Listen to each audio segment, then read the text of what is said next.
الحمد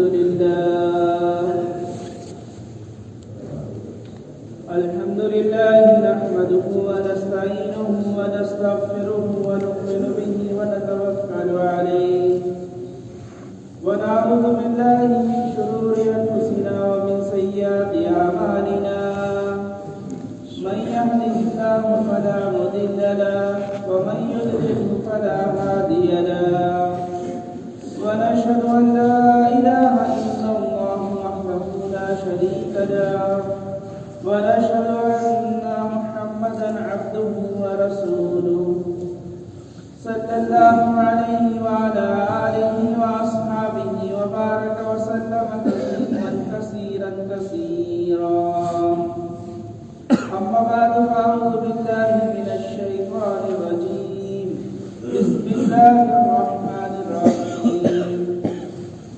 ومن أحسن قولا ممن دعا إلى الله وعمل صالحا وقال إنني من المسلمين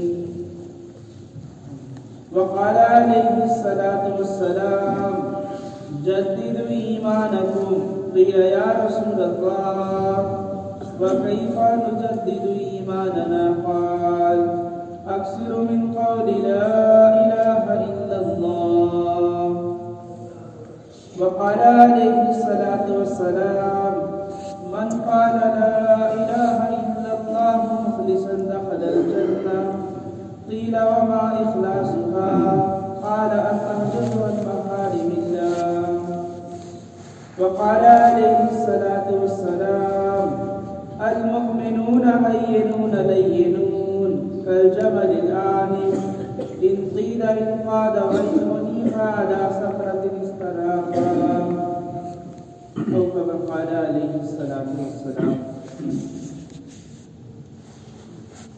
میرے محترم دوستو بزرگوں،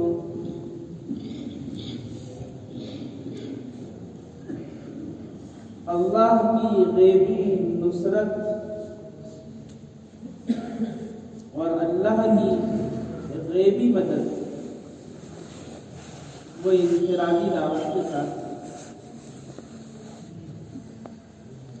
اللہ کی غیبی مدد اور غیبی نصرت وہ انفرادی دعوت کے ساتھ، ہر طریقہ محنت کو دعوت نہیں کہتے، ہر طریقہ محنت کو دعوت نہیں کہتے، اس طریقہ محنت کو دعوت کہتے ہیں جو طریقہ آپ کے صحابہ اور آپ صلی اللہ علیہ وسلم کا ہے۔ ہم سب اس طریقہ محنت کے داعی ہیں، ہمارے ذمے ہیں اپنی ذات سے لے کر ہر ایک کو اس طریقے پہ لانا۔ سب سے بنیادی چیز ایک ایک فرد پر محنت اور اس کو اللہ کے گھر کے اندر لانا اور اللہ کے گھر کے اندر لا کر اللہ سے جوڑنا، یہ بنیادی سنت ہے اور بنیادی طریقہ ہے۔ قرن اول کے اندر اس چیز کا، اس عمل کا ایسا اہتمام تھا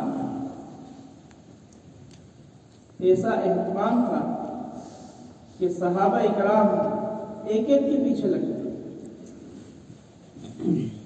اور ان کو اللہ کی طرف بلاتے کہ آؤ اپنے رب کے اوپر ایمان لے کر آئے۔ حالانکہ صحابہ کا ایمان پہاڑوں کی طرف، صحابہ آپس کے اندر انفرادی دعوت دیتے، ایمان کے حلقے قائم کرتے کہ آؤ اپنے رب کے اوپر ایمان لے کر آئے۔ یہ ایسا عمل اور ایسا وظیفہ اور یہ ایسا نسخہ ہے کہ جو اس کا اہتمام کرے گا اس کے ساتھ اللہ کی غیبی مدد اور نصرت ہوگی۔ عبداللہ ابن رواحہ رضی اللہ تعالی ایک صحابی سے فرما رہے ہیں کہ آؤ اپنے رب کے اوپر ایمان لے کر، انہوں نے کہا کہ ہم تو اپنے رب کے اوپر پہلے سے ایمان لا چکے. وہ حضور صلی اللہ علیہ وسلم کے پاس گئے اور یوں کہا کہ عبداللہ ابن رواح ہمیں اپنے رب کے اوپر ایمان لانے کا کہہ رہا ہے اور ہم تو پہلے سے ایمان لا چکے. حضور صلی اللہ علیہ وسلم نے اس عمل کو پسند کیا کہ عبداللہ ابن رواح پر اللہ تعالیٰ رحم فرمائے. کسی عمل کے اوپر نبی کی خبر، کسی عمل کے اوپر نبی کی طرف سے بشارت، وہ کسی ایک کے لیے خاص نہیں ہوتی، وہ ساری امت کے لیے خاص ہوتی، ساری امت کے لیے خاص ہوتی. کہ عبداللہ ابن رواح پر اللہ تعالیٰ رحم فرمائے کہ وہ ایمان کی مجالس کو قائم کرنا چاہتا ہے جس پر اللہ تعالیٰ خوش ہوتے ہیں. سارا مسئلہ اللہ کو خوش کرنے کا ہے، سارا مسئلہ اللہ کو خوش کرنے کا ہے. بس وہ ذات خوش ہو جائے تو وہ کسی کو ناخوش نہیں چھوڑے. اللہ تعالیٰ ایسی مجلس سے خوش ہوتے ہیں اور فرشتوں کے سامنے فخر کرتے ہیں. یہ ہر فرد کا ایمان کے حلقے کا قائم کرنا اور انفرادی دعوت کے دینے پر اللہ تعالیٰ خوش ہوتے ہیں اور فرشتوں کے سامنے فخر کرتے ہیں. اس لیے کلمہ لا الہ الا اللہ محمد رسول اللہ، یہ کلمہ اگر کاغذ پہ لکھا جائے تو یہ کلمہ کاغذ کا ہے، اس کو دیکھنے میں ثواب مل جائے. اور اگر اس کلمے کو پڑھا جائے تو یہ کلمہ الفاظ کا کلمہ ہے، اس پر بھی ثواب ملے. لیکن یہ کلمہ دل میں اتر جائے تو یہ کلمہ اخلاص کا کلمہ ہے. اور اخلاص پر حضور صلی اللہ علیہ وسلم کا وعدہ کہ جس نے کلمہ لا الہ الا اللہ محمد رسول اللہ اخلاص سے کہہ دیا وہ جنت میں داخل ہو. صحابہ کرام نے پوچھا اس کلمے کا اخلاص کیا ہے؟ آپ نے فرمایا یہ کلمہ کہنے والے کو حرام سے روک. یہ کلمے کا اخلاص ہے. الفاظ کا کلمہ والدین سکھا دیتے ہیں لیکن اخلاص کا کلمہ اس کو سکھا نہیں سکتے. اخلاص کا کلمہ ہر ایک انسان کی اپنی محنت، اپنی کوشش، اپنی فکر، اپنی لگن سے ہی یہ اخلاص کے کلمے کو حاصل کر سکتا ہے. اس لیے میرے دوستوں بزرگوں سب سے بنیادی چیز کہ اس کلمے کو لے کر ایک ایک کے در پر، ایک ایک فرد کے پاس اپنی ضرورت سمجھ کر جاتا ہے، اپنی ضرورت سمجھ کر جاتا ہے. آپ صلی اللہ علیہ وسلم اس کلمے کو لے کر ایک ایک فرد کے پاس جا رہا ہے، ایک ایک فرد کے پاس جا رہا ہے. ناگواری جہاں سب سے زیادہ ہے، مخالفت سب سے زیادہ ہے، اور ہر ایک آپ کو دیکھ کر اپنی نظر بدل رہا ہے. آپ صلی اللہ علیہ وسلم ان کے در پر اس کلمے کو لے کر جاتے ہیں.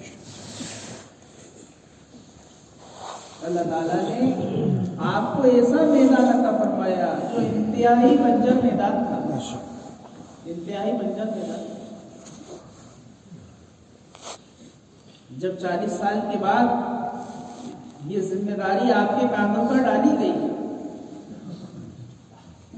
آپ کو نبوت کا تاج پہنایا گیا،